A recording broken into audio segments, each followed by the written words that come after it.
Akka fuunee akkam jirtu daawwattoonni maatii YouTube chaanaalii koo nagaan koo kabajaa bakka isin jirtanitti sinaa qaqqabu jechaa guyyaa irraa kan ammoo maatimaatiksii kutaa 9ffaa unit 1 part 1 ilaalla. Unit 1 the number system jedha. Kanaaf isinirraa kan eegamu viidiyoo kana like gochaa amma xumuraatti na daawwachuudha. Warreen YouTube chaanaalii kanaaf haaraa taatan immoo baga nagaan dhuftan anaa dhufu isiniin jedheera. Kanaaf subscribe gochuudhaan maatii ta'aa nu wajjin tura. Kanaaf introduction irraa akka jedha. In earlier grades you have learned about rational numbers, their properties and the basic mathematical operations happen them. Kutaawwan darban kutaawwan gara gadiitti baratan keessatti jechuudha. Waa'ee rational numberii amaloota isaanii akkasumas basic mathematical operation isaanii barattee jirta jedha. After a review of your knowledge about rational numbers, beekumsa kee erga ilaalteen booddee waa'ee rational numberii beekumsa qabdu erga yaadattee booddee you will continue studying the number system in the present unit.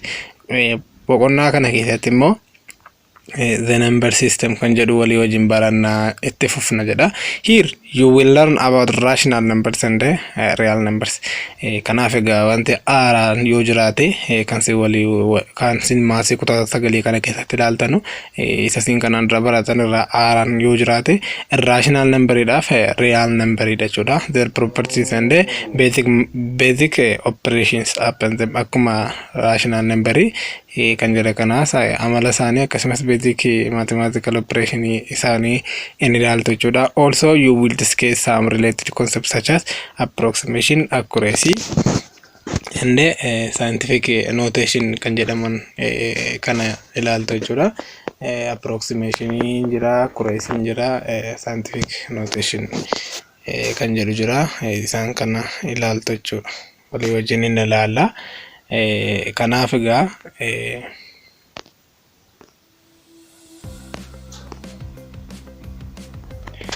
iddoo kana akka jedha revision on the set of rational number.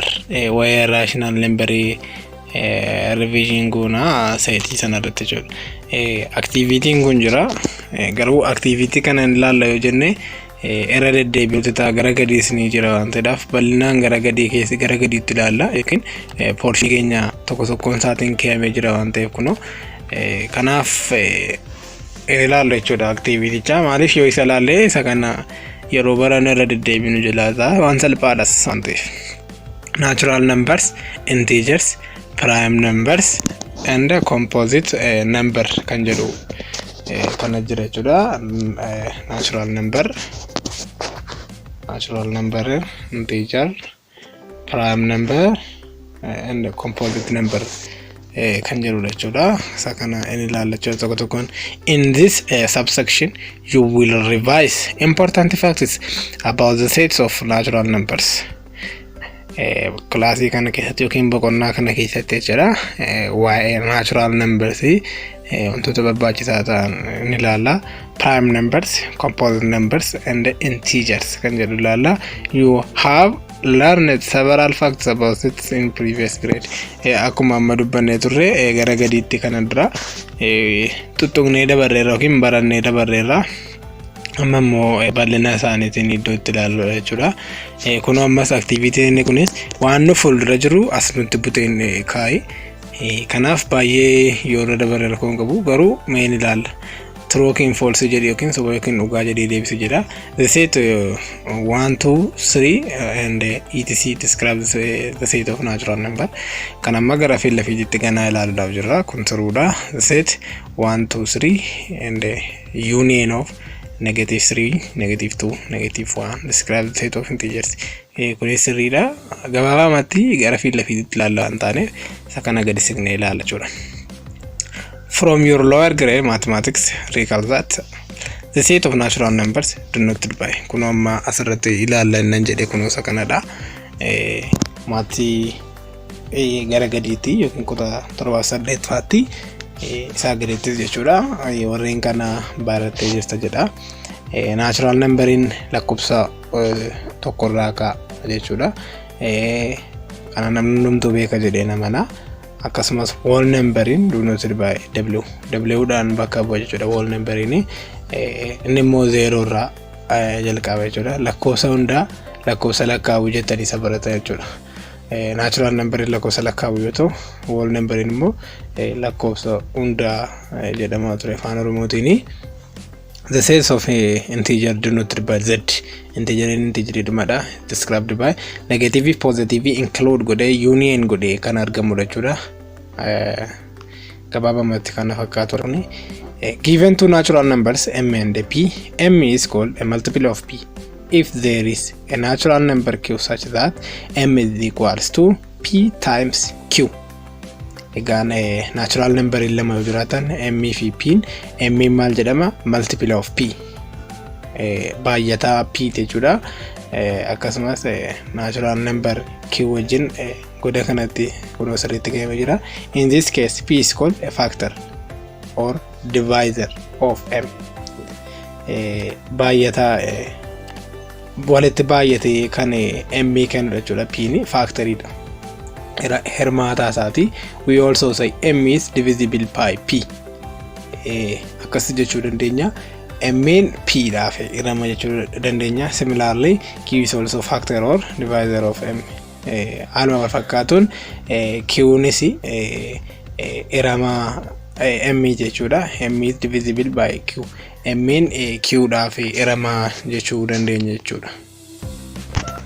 Example for example 621 is a multiple of 3 because 621 times 3 is equal 621 is equal to 3 times 207. Kanaaf dhibbijaa fi 21 eramaa sadiiti yookiin baay'ataa sadiiti. Sadii baay'ataa 621ti. Sababni isaa 621 207 baay'ee sadiitu kenna waan ta'eef jechuudha. Kun gabaabatti kana fakkaata. Inni taanu prime numbers and composite numbers kan jedhu walii wajjin ilaalla. A natural number that has exactly two distinct factors, namely 1 and itself, is called a prime number. Prime number kopxiif composite jettanii afaan Oromootiin isin baratanidha. Afaan Oromootiin definition isaa beektu taanaan kunis salphaadha rakkina hin qabu jechuudha. Gabaabamatti prime number natural number ta'ee prime number jechuun natural number ta'ee lakkoofsa tokkoof mataa isaatiif kan hiramu prime number jedhama jechuudha. Natural number ta'ee lakkoofsa tokkoof mataa isaa qofaadhaaf kan hiramu maal jedhama? Prime number jedhama jechuudha. Fakkeenya warra kana ilaaluu dandeenya. Prime numberiin jalqabu fakkeenyaaf 2 fudhannee ilaaluu dandeenya, 3 fudhannee ilaaluu dandeenya, 5 torba 11 13 etc jechuudha. Bakka kun akkasumaan itti fufaa. Inni taanu immoo a natural number that has more than two factors is called a composite number. Inni kun immoo natural number ta'ee lakkoofsa lamaaf aftee malee hiramuu danda'a yoo ta'e composite number jedhama jechuudha. Lakkoofsa lama aftee malee kan hiramu lakkoofsa lamaaf isaa oliif jecha. Fakkeenyaaf 4 ilaaluu dandeenya, 6 ilaaluu dandeenya, 8 ilaaluu dandeenya, 9 ilaaluu dandeenya, 10 ilaaluu dandeenya jechaadha. Gabaabamatti kunis kana fakkaata. Asirratti hintiin yookiin immoo nootiin kan jiru. One is a prime, another a prime or a composite. Lakkoofsi tokko kopxiis miti, composites miti jechaadha. Isheen taanu the following rules can help you to determine whether a number is divisible by 2, 3, 4 up to 10. Seeronni armaan gadii kuni lakkoofsi tokko yoo maal ta'e 2 fi 3 akkasumas amma 10tti maal yoo maal ta'e hiramuu danda'a kan jedhu ilaalla jechuudha. Divisibility test kan jedhu jechuudha. A number is divisible by jedha. Kanaaf asitti ilaaluu dandeenya. Lakkoofsa lamaaf lakkoofsi tokko lakkoofsa lamaaf yoo maal ta'e hiramuu danda'a. Fakkeenyaaf lama fudhannee ilaallame. 22 fudhannee ilaalla. Lakkoofsi tokko lamaaf kan inni hiramuu danda'u dijiitiin isaa xumuraa dijiitiin isaa lamaaf yoo hiramedha jechuudha. If it is unit digit is divisible by 2. 22 kana fudhannee yoo ilaaluu dandeenya. 22 kun meeqataa divided by 2 yoo goone meeqataa jedha 11 dha jechuudha. Inni kan biraan immoo lakkoofsi tokko yoo maal ta'e sadiif hiramuu danda'a. If the sum of its digit is divisible by 3. 22 fudhannee ilaalla. 22 jechuun sadiif akkamitti yoo ilaalu sadiif akka hiramu akkamitti ilaalla.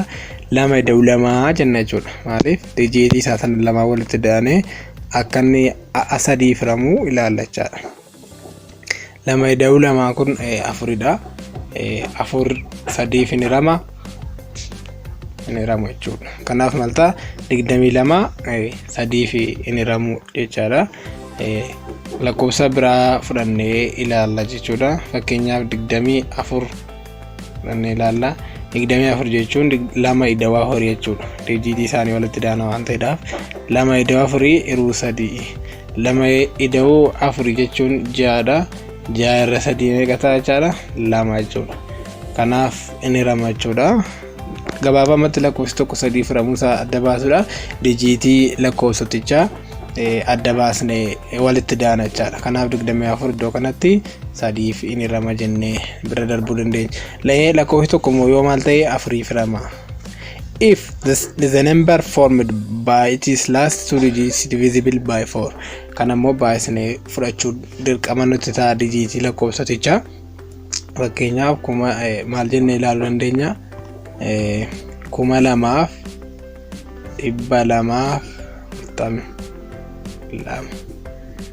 kana fudhannee ilaaluu dandeenya. The last 2 digits is divisible by 4. Kana iddoo kanatti ishee kana lamaan duwwaa fudhannee 42 afuriif hin hirama moo hin hiramu jennee adda baasuu qabna jechuudha jalqaba. Kanaaf 42 afuriif hin hirama jennee bira darbuu dandeenya. Inni itti aanu immoo 5 lakkoofsi tokko yookaan maal ta'e 5 hiramuu danda'a kan jedhu ilaalla. If it is unit digit is either 5 or 0. Dijiitiin isaadhuma 0 yookiin 5 yoo ta'e jechuudha. Kanallee 5 hiramuu danda'a. Fakkeenya 55 fudhannee ilaaluu dandeenya. Akkasumas immoo 55 fudhannee ilaaluu dandeenya. 60 fa'aa fudhannee ilaaluu dandeenya. Maaliif dijiitiin xumuraa isaanii kan isa kanaa 5 kan isa kanaa kan isa 0 waan ta'eef dijiitiin xumuraa isaa 0 yookiin 5 yoo ta'edha kan inni hiramu waan ta'eef. Inni itti aanu immoo 6 yoo maal ta'e hirama kan jedhu lakkoofsichi 2 yookiin 3 yoo hirame 2 fi 3 akkamitti hirama kan jedhu asirratti ilaalleerra. Isa kanarra deebi'uun nu barbaachisu. 7 amma ammaatti hin jiru umurii kanatti yookiin kutaa kanarra teenyee 7 ni hirama jennee ilaaluun hin cimaa. Kanaaf gibbiitti baratama wantichi yuunivarsiitii keessa malee hin jiru gara kana jechuudha. Barumsa kutaa itti aanutti barattu jechuudha. 8 immoo if the number formed by its last 3 digits is divisible by 8. Kana immoo fakkeenyaaf 3,333 kan jedhu kana yoo ilaalle isa kana sadaan isaanii ilaalta jechuudha. Akka 8 hiramu yoo kun 8 hin hirama ta'e kunis hin hirama jechuudha. Yoo inni hiramu ta'e immoo hin hiramu jechuudha. Inni itti aanu 9 ilaalla. Kan 9 maal ta'a? If the sum of its digits is divisible by 9. Kanas fakkeenyaaf 333 gabaabamatti fudhannee ilaalla. Isa kana duwwaa walitti da'uudha jechuudha. 3 da'uu 3 9dha. 9 da'uu 3 12dha. 12 9 furtuu yoo hin hiramne hin hiramu jettu. 333 hiramu jettu. Yoo hirame immoo hin hirama jettanii bira dabartu jechuudha. Kan 9 kana fakkaata jechaadha. Inni itti aanu kan 10 immoo if it is unit digit is 0. Kan isa kana immoo 5 irraa wanta adda godhu kan 5 dijiitiin xumuraa 5 fi 0 ta'edha. Kan isa kana immoo 0 duwwaa yoo ta'edha jechuudha. 0 duwwaa yoo ta'e hiramuu fi danda'a kudhanii jechaadha. Kanaaf barnoonni keenya guyyaa irraa kana fakkaata. Yeroo itti aanu itti fufnee barannaa. Amma xumuraatti waan wajjin turtanii ulfaadhaa eebbifamaa. Galatooma.